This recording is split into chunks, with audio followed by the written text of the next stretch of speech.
Hello बच्चों, let's read this question. Question says the increase in entropy of 1 kilogram of ice at 200 Kelvin, which is heated to 400 Kelvin superheated steam at constant atmospheric pressure will be.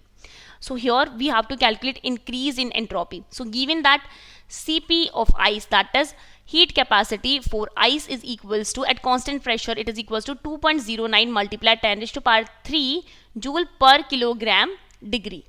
And here Cp of water, it is equals to 4.18 multiplied 10 raised to power 3 joule per kilogram degree. Here Cp represents heat capacity at constant pressure. In this, Cp of steam is given, that is 2.09 multiplied 10 raised to power 3 joule per kilogram degree. And here Lf, that is heat of fusion, that is equals to, at 273 the value is equals to 3.34 multiplied 10 raised to power 5 joule per kilogram. And here heat of vaporization, that is water for 273 Kelvin, that is equals to 22.6 multiplied 10 raised to power 5 joule per kilogram. तो हमारे पास हमें यहाँ निकालना है change in entropy, that is del S. This we have to calculate del S total. Okay, तो अब हमारे यहाँ पे सबसे पहले हम फेज ट्रांजिशन लिखेंगे, कौन कौन से फेज ट्रांजिशन हो रहे हैं. सबसे पहले हमें दे रखा है 0 डिग्री सेंटीग्रेड पे आइस दे के रखी है, ठीक है. तो यहाँ पर लिखेंगे हम जो 0 डिग्री सेंटीग्रेड से आइस थी, that is in solid form, वो कन्वर्ट होती है सबसे पहले 0 degree centigrade sorry here it is 200 kelvin पे दे रखी है सबसे पहले हमें, ठीक है. तो 200 केल्विन पर जो आइस थी वो कन्वर्ट होएगी पहले आइस में. सो ये 200 केल्विन पे आइस थी वो कन्वर्ट होएगी 273 केल्विन पर, because here it is minus 73 degree centigrade and here it is 0 degree centigrade. अब ये 0 डिग्री सेंटीग्रेड पे भी आइस ही है, तो ये आइस अब आगे कन्वर्ट होएगी, आगे कन्वर्ट होती है सबसे पहले हमारे पास 100 डिग्री सेंटीग्रेड पे, ठीक है. फिर यहाँ से ये 100 डिग्री सेंटीग्रेड से 127 डिग्री सेंटीग्रेड पे होएगी. तो हमारे पास 3 एंट्रोपी निकालनी पड़ेगी हमें, यहाँ पर del S 1, del S 2, del S 3, और उसके बाद हम डेल एस टोटल निकालेंगे, that is equals to del S 1 plus del S 2 plus del S 3, ठीक है. सो अब हम निकालेंगे for the first process, for the very first process, here we can write key concept as well. तो सबसे पहले हमारे पास निकल रहा है आइस 200 केल्विन से 273 केल्विन पे जा रही है, ठीक है. सो डेल एस क्या हो जाएगा, del S is equals to change in heat, that is dq divided by t, and here it is an integration from. तो यहाँ पे क्या क्या चेंज हो रहा है, हम लिखेंगे del q will be m cpm, that is molar heat capacity at constant pressure multiplied by dt, that is change in temperature, plus here latent heat of fusion, that is lf, m into lf divided by t, that is temperature. अब हम इसको elaborate form में लिखेंगे तो कैसे लिखेंगे, del S is equals to m c p, here it is c p, that is molar heat capacity at constant pressure, m c p m multiply by L N T two by T one, क्योंकि हमने इसकी integration को solve किया है, और L N T और ये जो डी टी बाई टी था वो एल एन टी में कन्वर्ट हो गया है. सो एल एन टी को हम अगर मतलब लिमिट्स में रखेंगे T two by T one में, तो L N T two by T one आ जाएगा, plus M L F by T, ठीक है. अभी ये हमारे पास डेल एस 1 है, ठीक है.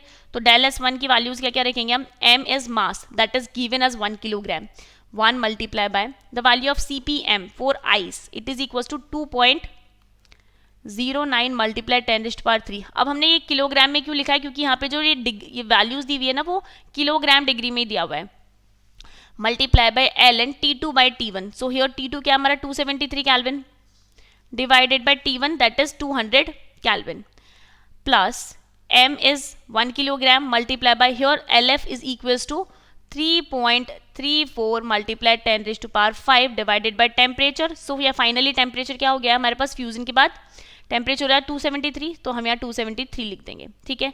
तो यहाँ से हमारा डेल एस बना जाएगा कैलकुलेशन के बाद 1.87 मल्टीप्लाई 10 रेज़्ड पावर 3, ठीक है.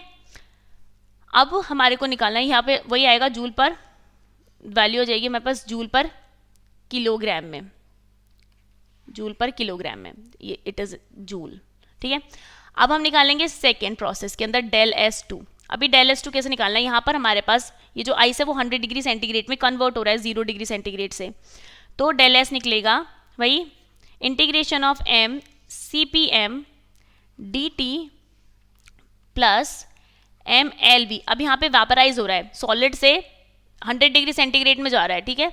तो ये अब वेपराइजेशन हो रहा है, तो हम हीट ऑफ वेपराइजेशन यूज करेंगे, that is L v divided by d T. अब सेम एज हम इसको लिख देंगे m c p m l N T two by T one plus M L v upon T, ठीक है। अब value substitute करो, मास हमारे पास 1 किलोग्राम ही है, मल्टीप्लाई बाय हियर जो CPM है, यहाँ पर हम कौन सा CP यूज करेंगे, that is this one for water. So water के लिए लिखेंगे हम 4.18 multiply 10⁻³ multiply by ln T2 by T1। अब ये 100 डिग्री सेंटीग्रेड का मतलब क्या है, यहाँ पे हमारे पास 373 केल्विन, ठीक है। तो ये T2 हो गया हमारा 373 केल्विन यहाँ पर, और T1 हो गया हमारे पास 273 kelvin plus 1 kilogram that is M and LV that is heat of vaporization that is given for water is equals to 22.6 multiplied 10⁵ divided by temperature। अब यहाँ पे फाइनल टेम्परेचर हमारा 373 था, तो हम यहाँ पे 373 केल्विन रखेंगे। and after solution the value of del S2 comes out to be 7.364 multiplied 10⁵, ठीक है। अब हम निकालेंगे थर्ड के लिए, जब यहाँ पर ये 100 डिग्री सेंटीग्रेड से 127 डिग्री सेंटीग्रेड पे जा रहा है, क्योंकि हमारे पास फाइनल टेम्परेचर दिया 400 केल्विन और 127 डिग्री सेंटीग्रेड का मतलब होता है 400 केल्विन, ठीक है। तो हम यहाँ निकालेंगे अब del S3। So del S3 कैसे निकालेंगे, अब यहाँ पर सीधे क्या हो रहा है, सिर्फ और सिर्फ फेज चेंज नहीं हो रही है, सिर्फ और सिर्फ हमारे पास टेम्परेचर चेंज हो रहा है। तो टेम्परेचर चेंज के लिए हम कैसे निकाल लेंगे, फेज तो सेम ही है, तो m c p l n T2 by T1, ठीक है। तो मास है हमारे पास 1 मल्टीप्लाई बाय, अब यहाँ पे CP ऑफ स्टीम यूज करेंगे हम, तो हीट कैपेसिटी ऑफ स्टीम दे रखी है 2.09 multiply 10⁻³ multiply by ln, final temperature था 400 और शुरू कहाँ से हुआ था यहाँ पे 27, हियर इट इज इन 373, ठीक है, because here it is 373 kelvin, okay correct.